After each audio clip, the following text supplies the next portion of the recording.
Bonjour Charles, bonjour à tous, bienvenue à l'émission Genèse de l'Homme Nouveau, dont le thème d'aujourd'hui sera la polarité. Ce qui est en haut est comme ce qui est en bas, et ce qui est en bas est comme ce qui est en haut. Nous pouvons donc connaître ce qui est en haut en rapport avec ce qui est en bas. Nous pouvons connaître l'esprit, c'est-à-dire nous connaître à partir de la matière. Esprit et matière sont les deux pôles d'une même réalité. Nous sommes un tout indissociable, et pourtant, depuis le mythe d'Adam et Ève, nous jouons à être divisés, à tout séparer. En quoi ce mythe peut-il nous aider à percer le mystère? Adam est un tout indissociable, c'est l'homme primordial, l'unité. Puis vient Ève, issue de sa chair, la séparation commence et donnera lieu au monde dans lequel nous vivons, un monde de division. Alors tous les courants actuels parlent de retour à l'unité, les gens dans la rue parlent d'un retour à ce qu'ils nomment leur âme, à la solidarité. Ce retour ne peut se faire que si l'homme parvient à changer de point de vue, à sortir de ce monde polarisé. Le principe de la polarité, un des 7 principes hermétiques sur lesquels la philosophie hermétique tout entière est basée, est le suivant. Tout est double, toute chose possède des pôles, tout à 2 extrêmes, semblables et dissemblables, ont la même signification. Les pôles opposés ont une nature identique, mais des degrés différents. Les extrêmes se touchent. Toutes les vérités ne sont que des demi-vérités. Tous les paradoxes peuvent être conciliés. Dans ce même principe, nous découvrons la tendance de l'homme à tout polariser. La vérité, le mensonge, l'une des plus importantes polarités de notre monde. Nous nous faisons prendre en permanence par ce jeu de la polarité et plus particulièrement par la polarité positive qu'on nous a inculquée depuis notre plus jeune âge. Nous n'avons jamais appris à penser autrement que dans la dualité. Nous regardons la vie à travers des lunettes polarisées et ce fait nous empêche de voir la réalité en face. Cependant, la polarité existe partout dans la nature. Les caractéristiques mâles positives et femelles négatives apparaissant chez les animaux, les plantes, la matière organique et inorganique. Même les atomes dont est formée la matière sont constitués d'un noyau positif entouré par un nuage négatif d'électrons, les deux formant une unité dans laquelle les forces magnétiques positives et négatives sont équilibrées. Pouvons-nous donc parler d'une dualité fictive due à la polarisation de notre mental et d'une dualité réelle créative présente en tout? Oui, faut faire la différence justement entre la polarité matérielle et la polarité du mental involutif justement. Et la grande différence, c'est que dans le phénomène de polarisation matérielle, si vous voulez, atomique, etc., il y a un équilibre. Et dans la polarisation du mental inférieur, il y a un déséquilibre. Autrement dit, c'est ou à droite ou à gauche, ou dans le très négatif ou dans le très positif. Alors, c'est à ce moment-là que l'ego ont subi les conséquences. Un retour, si vous voulez, de cette extrémité, de cette façon extrême de regarder les choses. Et c'est normal puisque la base même de la pensée humaine provient du fait, ou autrement dit, ce que je veux dire, c'est que la faculté intellectuelle, la faculté de penser de l'homme provient justement du fait qu'il a commencé à regarder les choses de façon polarisée. Il avait plein d'exemples dans la nature, alors il a acquiescé, si vous voulez, ou il a pris cette information-là et n'a pas réalisé, puisque son mental n'était pas suffisamment développé, n'a pas réalisé l'équilibre justement qu'il y avait dans la nature au niveau de la polarité. Ah, d'accord. En fait, il a mimé la nature à la base. Oui. Regardez les singes, tout leur évolution est basée sur la mimétique. Même l'homme, c'est plus subtil, là. Mais c'est toujours... L'homme prend son information dans sa réalité matérielle. Il l'a toujours fait d'ailleurs. Le problème, c'est que son mental n'était pas suffisamment développé, suffisamment évolué pour être en mesure d'englober le tout, de voir ce qu'il y a derrière. Alors l'équilibre entre la polarité négative et la polarité positive est très importante. Autrement dit, pour l'homme qui regarde le tout à travers un mental supérieur, la polarité négative et la polarité positive, c'est la même chose. C'est un phénomène c'est le phénomène de la polarité. Autrement dit, c'est un phénomène de polarisation. Mais il ne tombe pas dans le piège. Autrement dit, il est capable de voir, il est en mesure de voir à travers le phénomène. Parce qu'il a développé justement un sens différent. Il ne regarde pas de la même façon qu'il regardait auparavant à travers son mental inférieur. D'accord. C'est ce qu'on pourrait appeler l'unité retrouvée à ce moment-là. C'est ce qu'on peut appeler, oui, l'unité retrouvée. Mais il n'y a jamais eu d'unité dans l'homme au niveau de son mental. La seule unité qu'il a vécue, c'est avant le phénomène de la pensée polarisée. C'est parce qu'il ne pensait pas, justement. Un animal ne fait pas la différence entre ce qui est bien et ce qui est mal. Ce qui est bon, ce qui est mauvais jusqu'à un certain point. Mais c'est pas un exercice intellectuel chez lui. C'est purement instinctif. Donc basé sur la programmation. Sur sa programmation.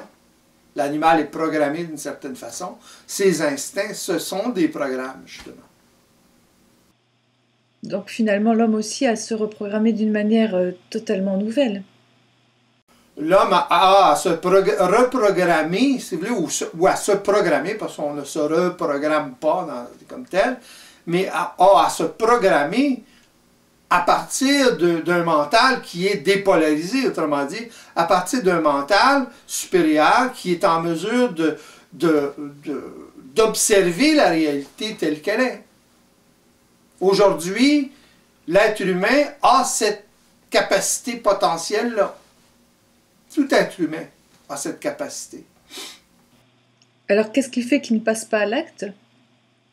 Ben, le fait qu'il ne passe pas à l'acte, c'est qu'il ne passe pas à l'acte par ignorance. Autrement dit, il ignore totalement les habitudes qu'il a de penser, de penser d'une certaine façon. Aller dans le monde, même au niveau du monde scientifique, c'est très difficile pour les scientifiques de sortir de la boîte. C'est une religion aujourd'hui, la science. Alors, c'est les dogmes scientifiques. C'est très, très difficile pour des individus de sortir de cette boîte dogmatique-là. Extrêmement difficile à cause justement du fait que leur mental fonctionne d'une certaine façon. S'ils fonctionnaient à partir d'un mental supérieur, il n'y aurait pas de problème. La science, d'ailleurs, serait totalement différente. Mais à cause du fait que les scientifiques, la plupart des scientifiques sont assujettis à un mental inférieur, à ce moment-là, vous avez les problématiques que vous avez en ce moment au niveau de la science. Est-ce pour ça aussi qu'il y a tant de sciences qui sont compartimentées? Est-ce que ça vient de la polarisation dans notre mental? Ça vient de la fragmentation. Un mental polarisé est fragmenté. Alors, il a tendance à vouloir, par exemple, il ne regarde pas le tout, il regarde le particulier. Il espère trouver les réponses au mystère de la vie, dans les particularités de la vie. Mais les réponses au mystère de la vie ne se retrouveront jamais dans les particularités. Ils vont toujours se retrouver dans la partie holistique, autrement dit dans une vue, à partir d'une vision qui est globale, holistique. C'est ça le problème de la science aujourd'hui. Elle est complètement compartimentée, justement. Fragmentée.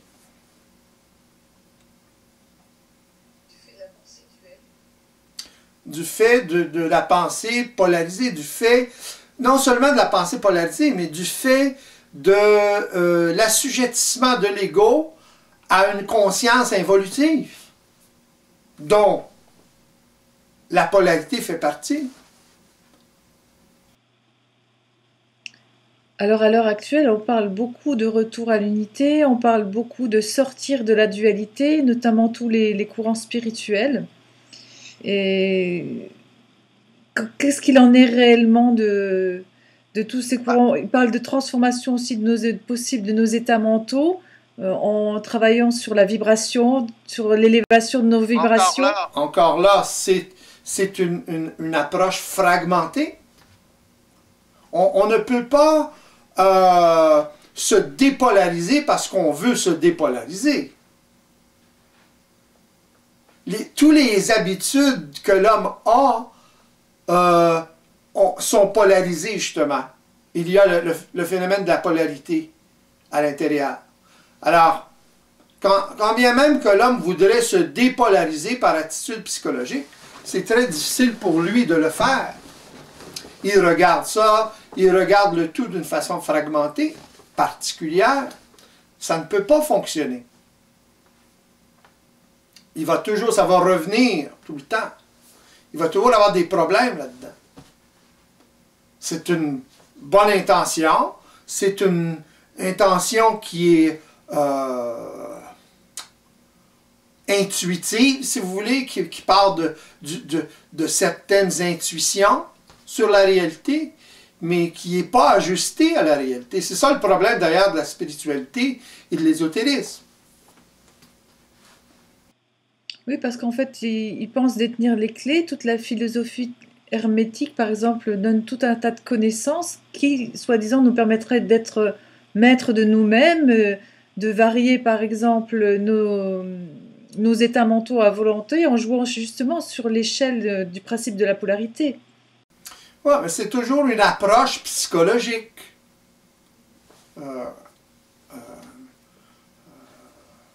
Partielle. L'homme ne fait que ça. Et lorsqu'il prend ce genre d'approche, il se retarde dans son évolution. Ce sont tous des chemins retardataires. Ça l'empêche de prendre conscience de la situation mentale dans laquelle il est. C'est global, ça. C'est ça le problème. C'est ça qui est occulte. C'est ça qui lui est occulté. Pardon? Pour aller droit au but, il y a vraiment cette nécessité de sortir de la boîte, finalement. Exactement. Il doit, premièrement, prendre conscience, se rendre compte de l'état mental de conscience dans lequel il baigne. S'il ne fait pas ça, à ce moment-là, il essaie de sortir de la boîte à même la boîte. Et il ne sait pas qu'il est dans la boîte. Alors il doit prendre conscience premièrement qu'il est dans la boîte, qu'il est prisonnier de la boîte.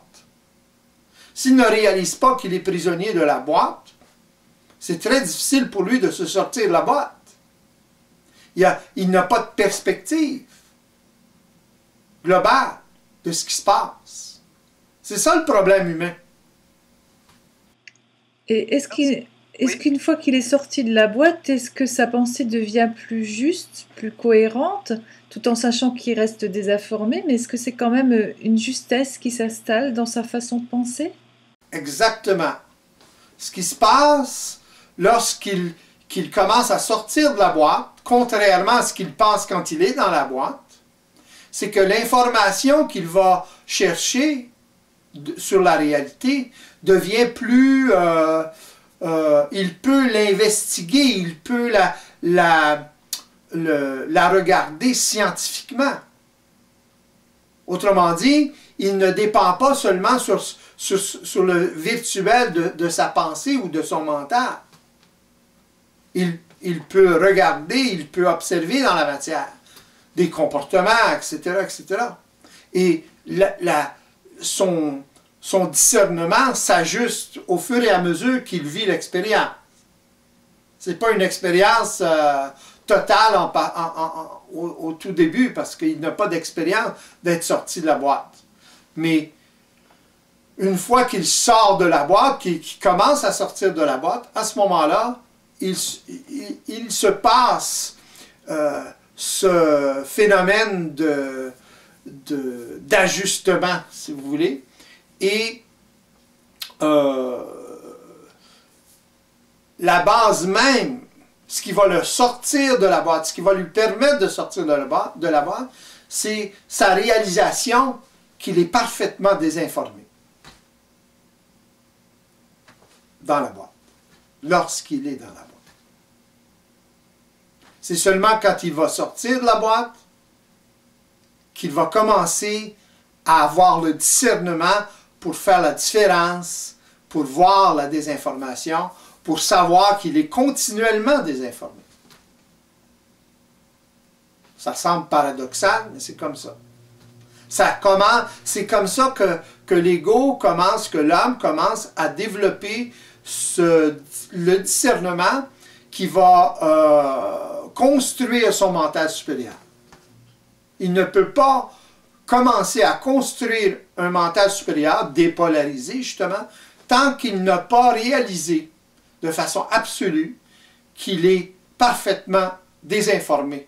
Et c'est évident qu'il est désinformé puisque toute son expérience passée était à même une conscience involutive, autrement dit une conscience voilée. Alors toute l'information, elle est voilée, elle est biaisée. C'est ça le problème humain actuel. Mais ça, bien sûr, ça prend du temps, ça prend de nombreuses réalisations. Ça dépend. Ça prend pas nécessairement beaucoup de temps individuellement. Si l'ego est en mesure de voir à travers la résistance qu'il a à sortir de la boîte, justement, la résistance qu'il a à observer ou à voir ou à admettre qu'il est parfaitement désinformé dans son mental. Alors, il y en a qui peuvent le vivre rapidement, mais il y en a qui peuvent le vivre lentement. À cause qu'il y a trop de résistance, il y a trop d'habitudes polarisées, justement, qui empêchent l'ego de faire le saut, de réaliser, d'admettre, d'accepter surtout à quel point il est désinformé.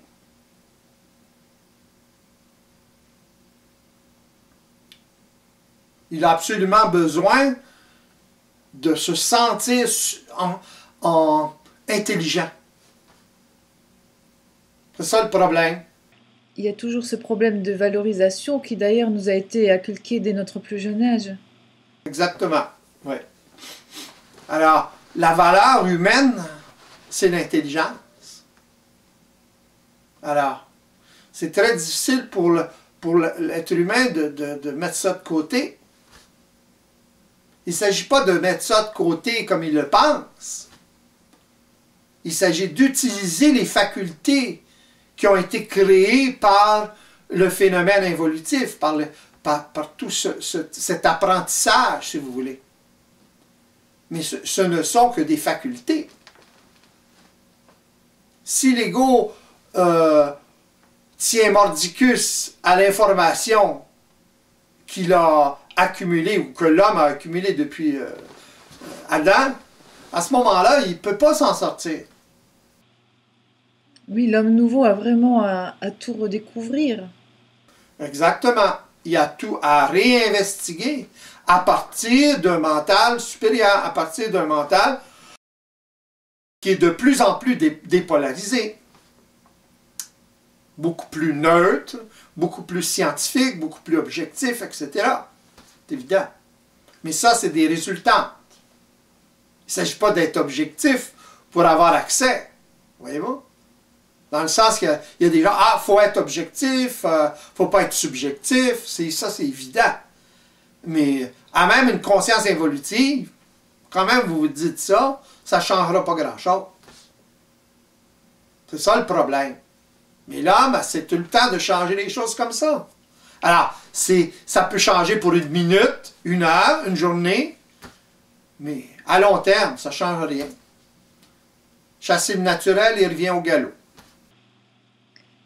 Est-ce que l'homme, une fois éveillé, sera en mesure finalement de retrouver justement cet état d'équilibre qu'il y a dans la nature et bénéficier d'une santé qu'on peut dire entre guillemets plus ou moins de santé parfaite? C'est évident que une fois que l'être humain commence à s'ajuster à la réalité, il est obligé de se connaître, de connaître de quoi il est composé.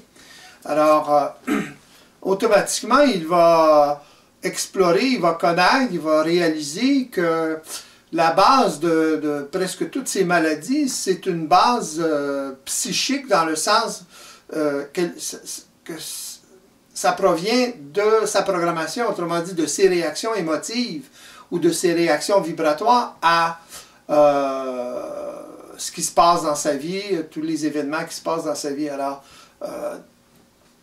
plus l'être humain va être éveillé, plus il va être en mesure d'absorber les chocs de vie, autrement dit les mises en vibration, sans tomber, si vous voulez, ou sans demeurer dans le conflit qui peut advenir à ce moment-là, ou dans les conflits qui peuvent se manifester.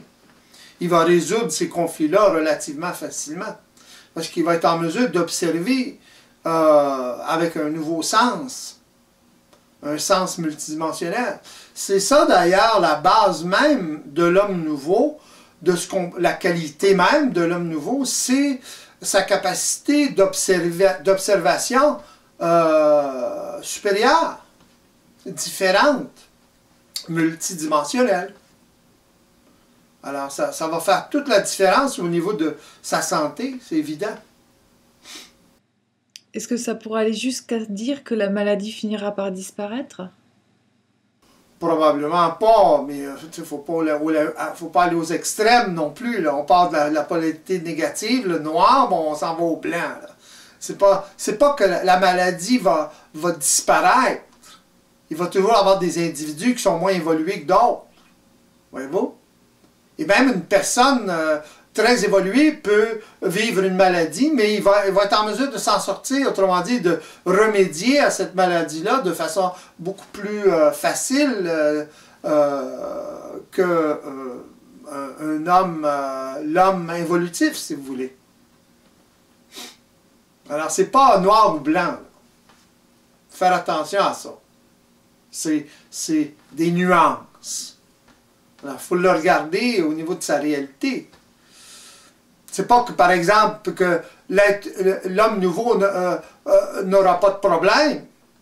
C'est que l'homme nouveau va être en mesure de régler des problèmes que l'homme ancien trouvait insurmontables.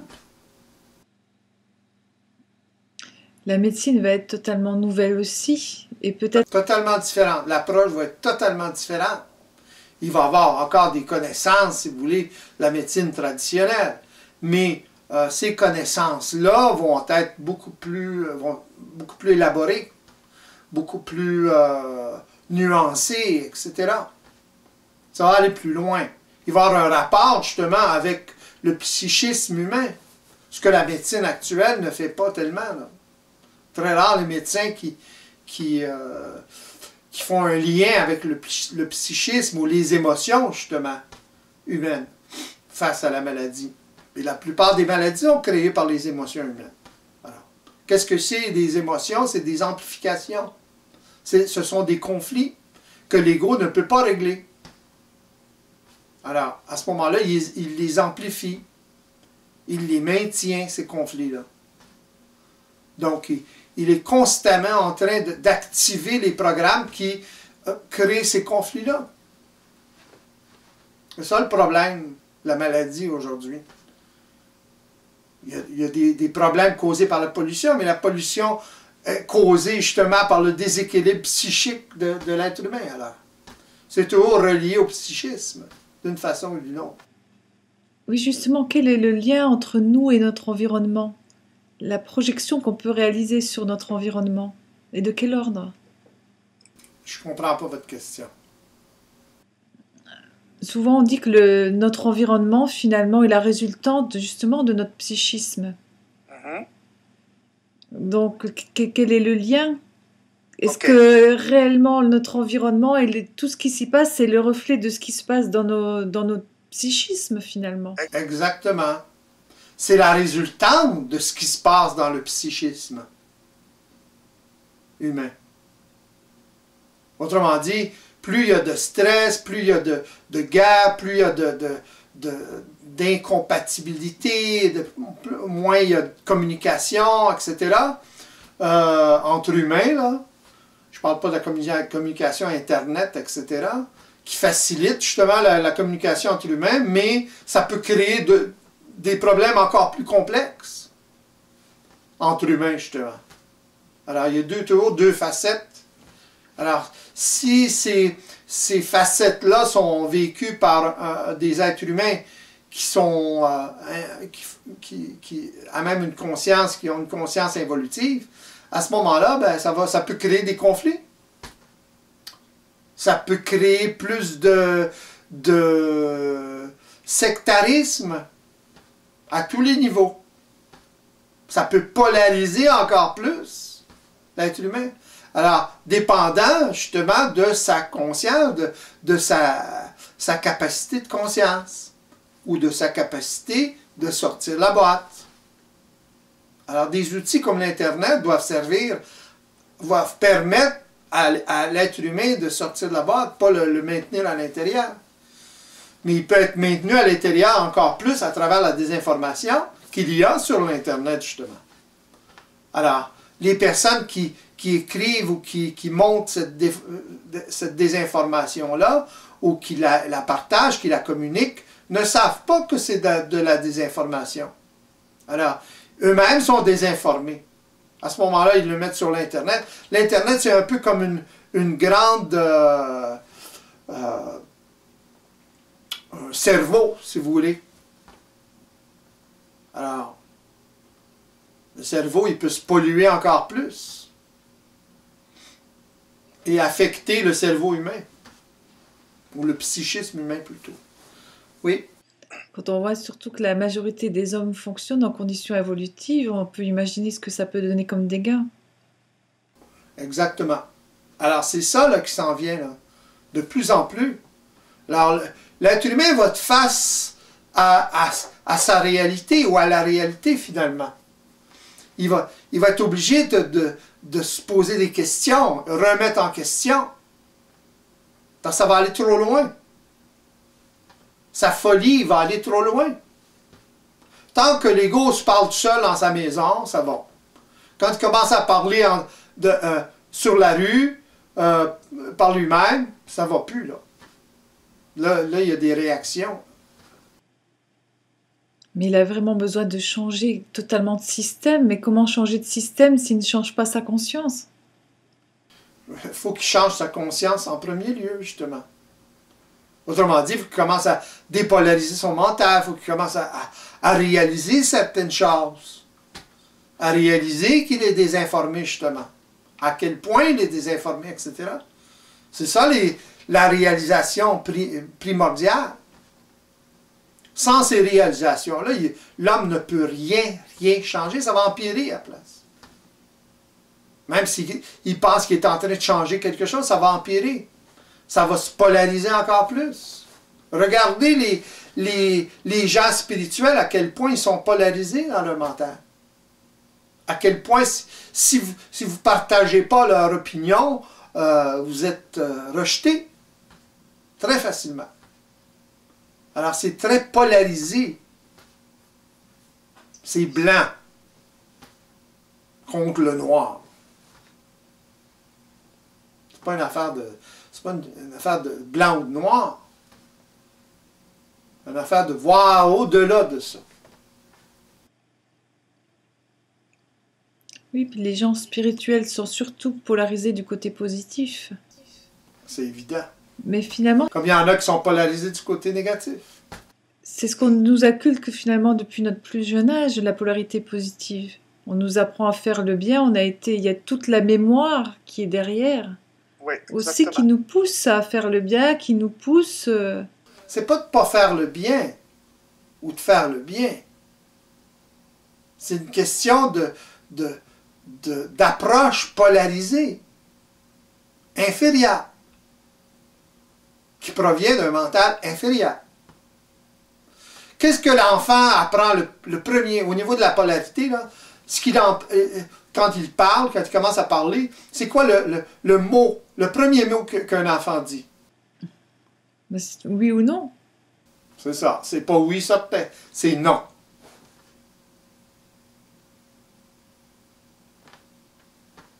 T'sais? Il s'affirme quand il dit non aussi. Voyez-vous là?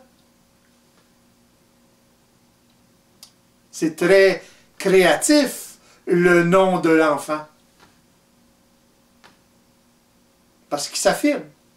Alors, est-ce que c'est négatif ou positif?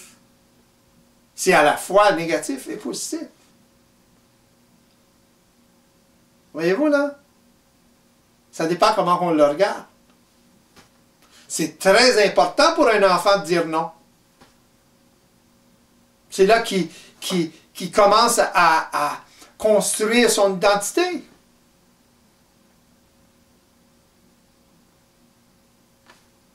Primaire, mais quand même.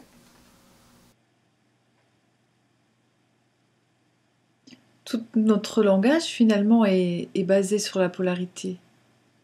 Tout le langage de l'homme est basé sur la polarité, exactement. C'est ça le problème.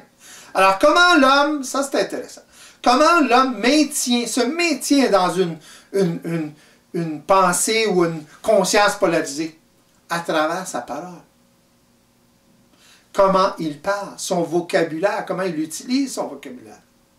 Et si vous remarquez, le vocabulaire humain est truffé de polarité. Alors, c'est à travers sa parole qu'il se maintient dans une conscience involutive polarisée. Et il ne le sait pas. C'est évident qu'il ne le sait pas. Pour lui, c'est normal. Mais ce qu'il ne réalise pas, c'est que la parole, c'est actif, c'est une action dans la matière. Alors, ça part de son psychisme, au niveau de la parole et au niveau de l'acte. C'est comme ça que l'ego se maintient dans un mental polarisé ou dans un mental inférieur, à travers son vocabulaire. Comment il l'utilise, comment il parle. Si vous parlez, si une personne est continuellement en train de parler de vérité, la vérité implique le mensonge. Voyez-vous? Donc, son approche est polarisée. Quand on parle de réalité, c'est pas la même chose. C'est moins polarisé, c'est dépolarisé comme approche. C'est plus objectif. La réalité peut comprendre le négatif et le positif. La réalité atomique, ça comprend le négatif et le positif. Mais c'est pas parce qu'on détermine dans l'atome, par exemple, une polarité négative et positive, qu'on regarde la vie de façon polarisée. Voyez-vous, là, la différence? Ça fait partie de la nature, mais en équilibre. Si l'homme regardait comme il faut, comme il devrait, il verrait qu'il y a toujours un équilibre. Et de temps en temps, il va y avoir un déséquilibre, mais ça va toujours se rééquilibrer. Sans ça, le monde, la matière s'effondrerait. C'est ça qui maintient la matière en place, qui maintient tout en place, l'équilibre. Alors, ça fait un. Ça fait une unité. On ne dit pas un atome négatif et un atome positif. On dit un atome qui comprend certains éléments positifs, certains éléments négatifs. Mais c'est ça qui le maintient en vie. La vie, c'est le contact entre les deux. Mais on parle de contact, on parle d'équilibre. S'il y a un déséquilibre, dans votre corps, par exemple, automatiquement, vous êtes malade. D'accord. Alors justement, en parlant des contraires, pour aborder le masculin et le féminin, il y a vraiment une complémentarité. Bon, le masculin est toujours, c'est le côté positif, le féminin, le côté négatif. Et il y a tout un jeu entre le masculin et le féminin. Oui, mais j'ai de la misère à regarder ça, moi, de façon polarisée, justement. J'ai de la misère à regarder la femme comme négative, puis l'homme positif. C'est pas que la femme est négative et l'homme est positif. Ça, c'est une approche polarisée, encore. C'est que le principe féminin, c'est l'absorption. Le principe masculin, c'est l'émission. Là, on sort de la réalité, là. Voyez-vous? Oui, parce que tout est vraiment polarisé, même bon, les signes en astrologie, il y a 6 signes positifs, 6 signes négatifs. C'est ça. Ben ça fait partie de la culture humaine, ça fait partie de la conscience humaine actuelle qui est à l'intérieur de la boîte évolutive. Mais quand l'ego commence, quand l'homme commence à sortir de la boîte évolutive, à ce moment-là, il commence à regarder les choses de façon différente. Il ne voit pas la femme comme négative, il voit la femme dans son principe de femme, qui est l'absorption. Ça ne veut pas dire qu'elle ne peut pas émettre non plus. C'est la même chose pour l'homme. C'est pas parce que son forté, c'est l'émission, qu'il n'est pas capable d'absorber. Pour émettre, justement, il faut savoir absorber. Donc la femme, c'est la même chose. Si la femme n'est pas ajustée avec son principe d'absorption, elle a de la misère à émettre. Elle va émettre tout croche. C'est la même chose pour l'homme. Il doit être en mesure d'absorber avant de pouvoir émettre. Émettre pour émettre, ça va être tout croche.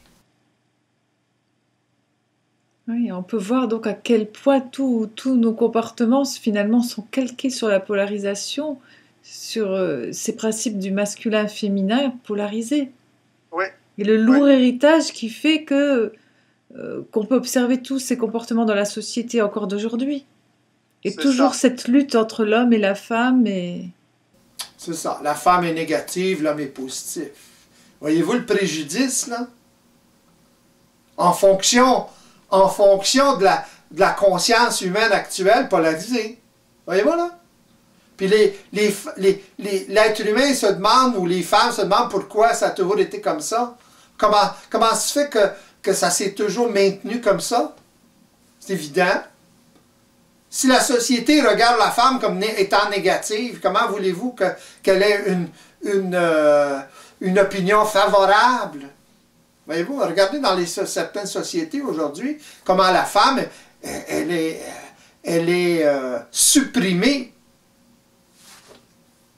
Voyez-vous, là?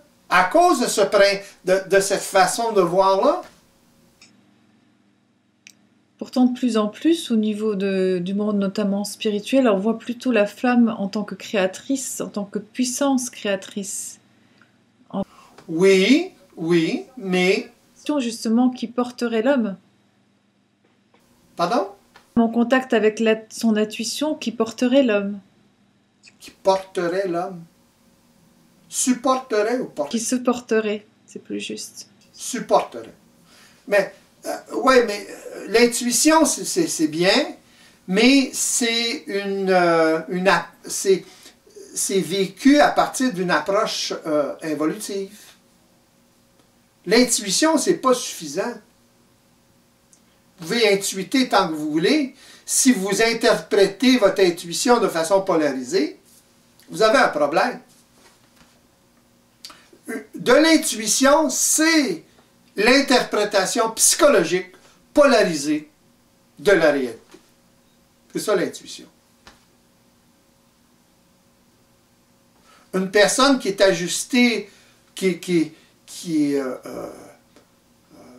moins polarisée, justement, va regarder ça d'une façon différente. Elle ne regardera pas ça comme de l'intuition. Elle va regarder ça comme de capter une vibration. Il y a une grosse différence, énorme différence. La vibration est captée par le mental supérieur. Voyez-vous? La vibration n'est pas captée par le corps, si vous voulez. Dans le sens de sentir avec le corps, nécessairement. Voyez-vous? Ça peut faire partie dans certains cas, oui. Mais en général, la vibration, elle est perçue mentalement. L'intuition, d'ailleurs, elle est perçue, elle peut être perçue mentalement aussi, mais regardée ou décortiquée ou décodée de façon polarisée. C'est ça le danger, d'ailleurs. C'est le même phénomène, mais vécu de façon évolutive. Alors la femme, finalement, elle est dite très intuitive de par sa capacité d'absorption. Exactement. Donc, elle a beaucoup plus de capacité à capter la vibration. Dans le fond. Donc, elle a plus de facilité à capter la vibration de la réalité. Elle est plus terre à terre, la femme. Elle est plus sur le plancher des vaches, la femme. Avez-vous remarqué ça? Ouais. En général, là, elle est plus pragmatique. Il y a aussi des hommes, là. Mais les femmes, c'est les premières si vous voulez, ils sont toujours à l'avant-garde de la conscience. Dans le sens qu'ils vont s'intéresser à ça. Tandis que les hommes, moins. C'est pas moins important pour eux. Si vous regardez là, dans les conférences de gens, par exemple, au niveau de la spiritualité, qui donnent des conférences, et vous allez voir une majorité de femmes. Pourquoi? Parce que la femme absorbe plus facilement la vibration. Ça ne veut pas dire qu'ils ne l'interprètent pas, là, mais ils ont tendance. Alors, c'est la même chose au niveau de l'homme nouveau. Ce ne sera pas tellement les mâles, ça va être beaucoup plus les femelles, les femmes, qui vont capter. Je ne veux pas dire qu'il n'y a pas d'hommes, là. Ou les hommes qui sont beaucoup plus androgynes, si vous voulez, au niveau de leur conscience, ou au niveau de leur psychisme. Les artistes, par exemple. Justement, l'homme nouveau, finalement, sera un androgyne, puisqu'il va développer sa capacité d'absorption, qui est sa capacité féminine, et sa capacité d'émission, qui est masculine. Chaque être va développer les deux aspects. Oui, très important. Comme je disais auparavant, c'est très important pour l'être humain qui est en évolution. Il va réaliser qu'il est en train de développer justement cette capacité d'absorption, qu'il ne peut pas parler de façon créative, de façon réelle, tant qu'il n'est pas en mesure d'absorber la réalité. Il faut qu'il puisse l'absorber avant. Autrement dit, il faut qu'il puisse aller chercher l'information. C'est quoi aller chercher l'information? C'est avoir les qualités propices, si vous voulez, pour pouvoir investiguer, regarder, absorber cette information-là, qui a toujours été là d'ailleurs. Oui, puisque la vie a toujours été là, la vie est... C'est ça. On est là. La cinquième dimension, toute la mécanique qui fait partie de l'identité de l'être humain a toujours été là, et de tout finalement, ça a toujours été là. C'est l'incapacité de le percevoir. C'est là qu'entre en jeu justement l'homme. Qu'est-ce que c'est l'homme? L'homme, c'est la conscience de l'énergie dans la matière. Plus l'homme prend conscience du système, comment il fonctionne, etc., plus la vie prend conscience d'elle-même, finalement. C'est un phénomène méta-cybernétique. Oui, c'est la vie qui se sait. C'est la vie qui se sait. On pourrait dire, par exemple, que Dieu ne se sait pas. Il se sait seulement quand l'homme se sait. Ou quand l'homme sait. C'est la boucle bouclée, finalement. Exactement. Ou c'est la boucle qui commence à boucler. Pas fini. Ah oui, parce que ça, je pense que c'est infini. C'est infini et ça fait partie de l'évolution. Ça va évoluer, ça.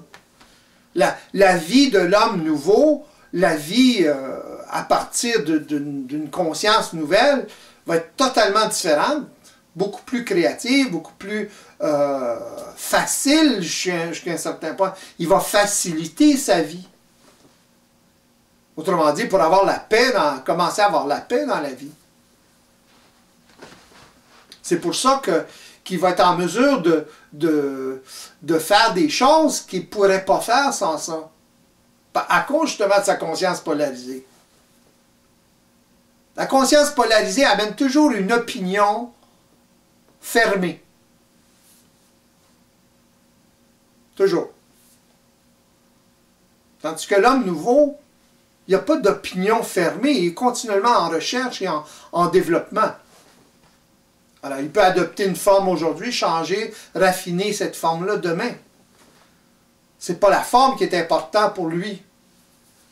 C'est sa capacité d'observer, c'est sa capacité de se connaître, de se faciliter la vie qui est importante pour lui. De jouir de la vie, justement. Et non pas de souffrir de la vie.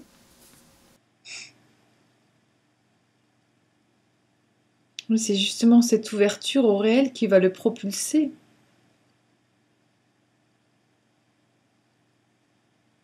C'est évident.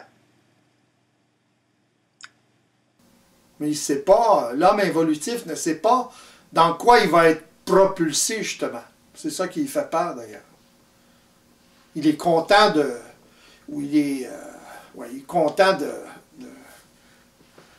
se maintenir, si vous voulez, dans le statu quo de sa programmation. Mais il ne peut pas imaginer non plus son devenir, vu qu'il est totalement ignorant. Exactement. Il ne peut pas se l'imaginer. C'est impossible. Ceux qui spéculent là-dessus, qui s'imaginent toutes sortes d'affaires, ça les empêche d'évoluer. Les gens veulent savoir d'avance. Et tant qu'ils vont vouloir savoir d'avance ce qui va se passer, ce qui se passe, etc., ils vont s'empêcher de le vivre. Mais ça, ils ne le voient pas. Alors, les gens spéculent de toutes sortes de façons. C'est tout le temps positif, c'est évident. Ils veulent ça positif. On peut dire qu'on est finalement à la préhistoire de l'humanité. Oui. Oui. Mm-hmm. On est dans la préhistoire de l'humanité, exactement. Oui, très juste. L'homme est dans la préhistoire de l'humanité. C'est à l'âge de pierre. Il commence à être en mesure de faire un feu, là, puis prendre un bâton pour se défendre. Un outil, c'est un outil. Psychiquement, il n'a pas beaucoup évolué, finalement. Oui, il a évolué beaucoup. Comparativement à l'animal, il a évolué énormément. Mais comparativement à ce qu'il devrait être, où il s'en va, il est très peu évolué encore.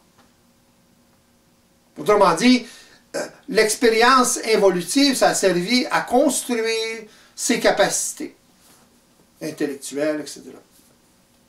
Sa parole. L'homme ne parlait pas avant.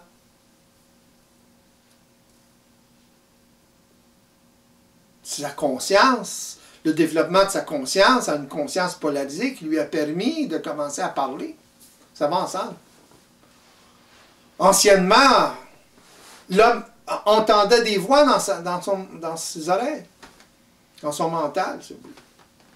Il entendait tout le temps la voix des dieux, la voix du roi, etc. C'était la même chose, d'ailleurs, les rois, c'était des dieux.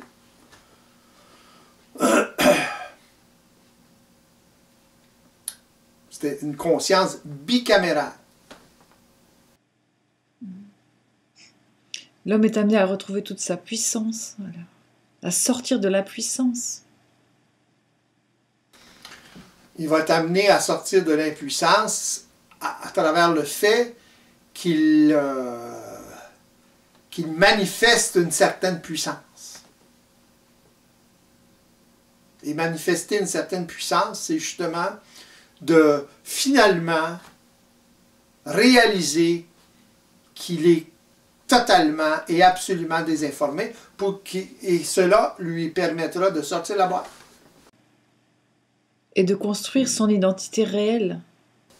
C'est ça qui va commencer à construire ça. L'acte lui-même, le phénomène lui-même commence à construire son identité réelle. Il ne peut pas construire d'identité réelle sans ça, sans accepter, sans réaliser à quel point il est désinformé, à quel point il n'est pas dans son intelligence. Son intelligence réelle commence le jour où il réalise ça, où il réalise la désinformation totale. Pas avant. C'est à ce moment-là que l'information commence à avoir un peu de sens. Voyez-vous? Parce qu'il commence à ce moment-là à observer d'une façon différente. Ça se fait automatiquement. Il ne se fie plus à sa pensée à ce moment-là. Donc, il faut qu'il se fie à d'autres choses. Beaucoup plus dans l'action, beaucoup plus dans le présent. Dans ce qui se passe. Sa perspective change totalement. Donc, il commence à ce moment-là à se dépolariser.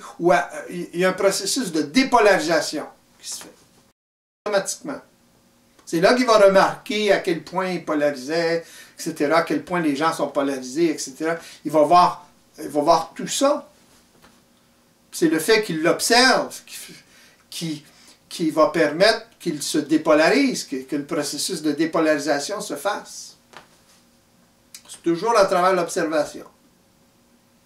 Mais c'est personnel, c'est individuel, ça. C'est pas une croyance, c'est pas de la connaissance, c'est pas de l'information qu'il reçoit d'ailleurs, c'est dans sa vie courante qu'il se rend compte de ça. C'est évident qu'ici, il côtoie des individus qui sont éveillés, à ce moment-là, ça va faciliter, ça facilite la chose, le processus. Ça raffine le processus, ça permet le développement d'un discernement encore plus grand, etc., plus raffiné. Ça fait toute la différence.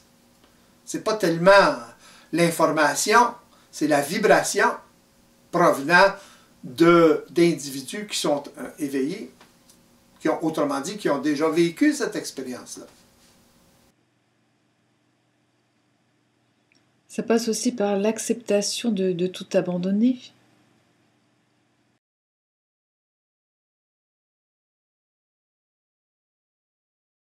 Oui, dans un sens, mais l'acceptation, accepter de tout abandonner, c'est une attitude psychologique. Il ne s'agit pas d'accepter de tout abandonner.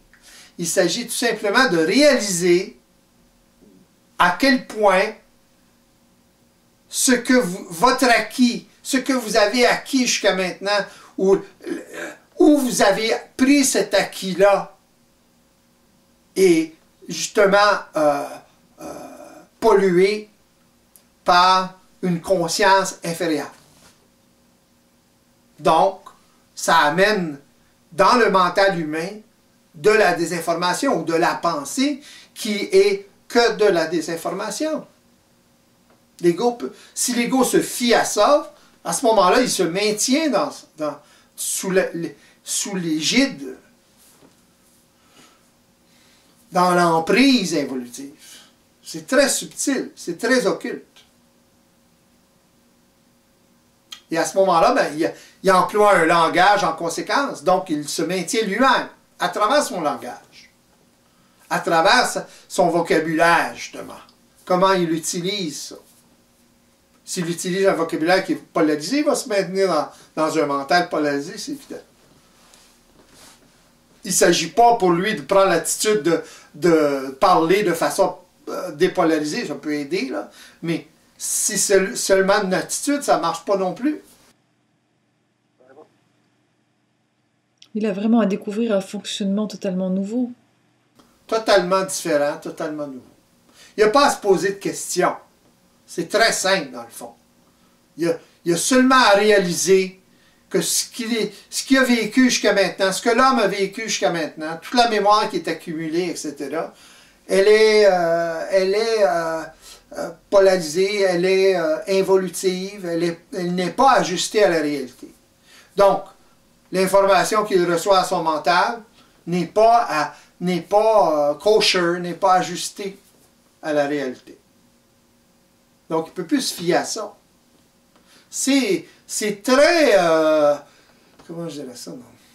Global, c'est très extrême ce que l'homme nouveau ou ce que l'homme doit vivre pour passer d'une conscience à une autre. Mais ça, il y a de la misère à le vivre, ça. Il y a de la misère à l'accepter, à le réaliser, à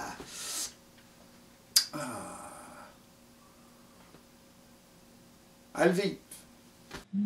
Il est trop pris par ses habitudes. Il est trop pris par ses habitudes, il est trop pris par les automatismes de sa programmation. Il est programmé, c'est un automate. Il est automatisé à se maintenir dans une conscience involutive. Alors, il faut qu'il voie à travers ça avant. Avant qu'il essaie de se débattre dans tout ça, là, dans la boîte, il faut qu'il réalise certaines choses avant. C'est ça l'éveil. Mais la plupart des gens ne veulent pas passer par là.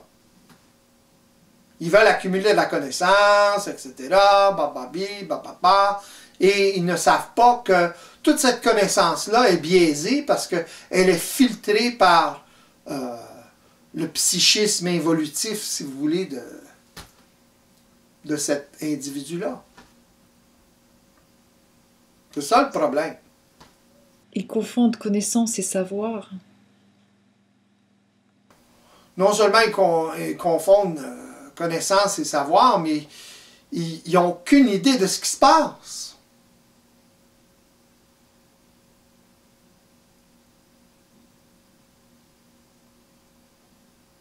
L'être humain, en ce moment, n'a aucune idée de ce qui se passe.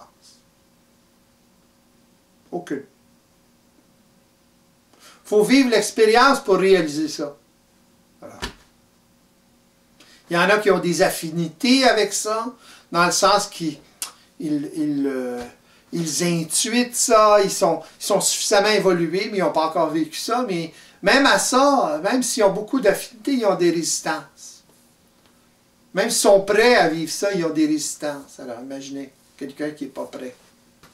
Il y a encore beaucoup plus de résistance. Son mental est trop polarisé encore. Il regarde les choses, il regarde les choses de façon polarisée. Trop. Alors ça l'empêche de passer à l'action, justement. Et côtoyer des individus qui sont éveillés. Avec qui ils ont une affinité, justement. Mais pour ça, il faut qu'ils voient à travers leur résistance. S'ils sont tout de suite en réaction, polarisés, justement, à ce moment-là, comment voulez-vous qu'ils s'en sortent? Ils défendent mordicus le statu quo involutif, leur croyance, leur notion spirituels, ésotériques, etc. Ils se maintiennent dans la boîte involutive.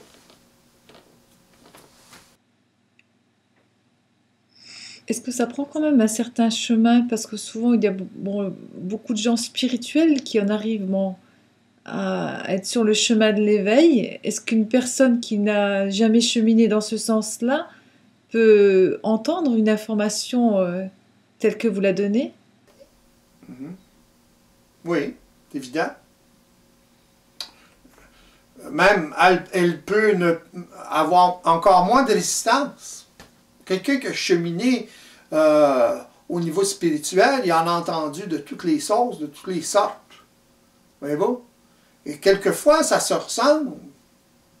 Il y a des nuances, mais ça ne veut pas dire qu'il est en mesure de voir ces nuances-là. Alors, à ce moment-là, ben, il peut avoir plus de difficultés qu'une personne qui n'a jamais eu de contact ou très peu de contact avec la spiritualité ou l'ésotérisme. Et aussi le contraire. Une personne qui a cheminé beaucoup et puis qui est suffisamment évoluée, ben, elle va avoir vécu l'expérience qui va l'amener probablement à un passage beaucoup plus facile. Mais l'homme doit vivre ce passage-là d'une façon ou d'une autre. Ça nécessite quand même une certaine maturité. Oui, c'est justement. Ça prend une certaine maturité. Ce que j'appelle une maturité involutive.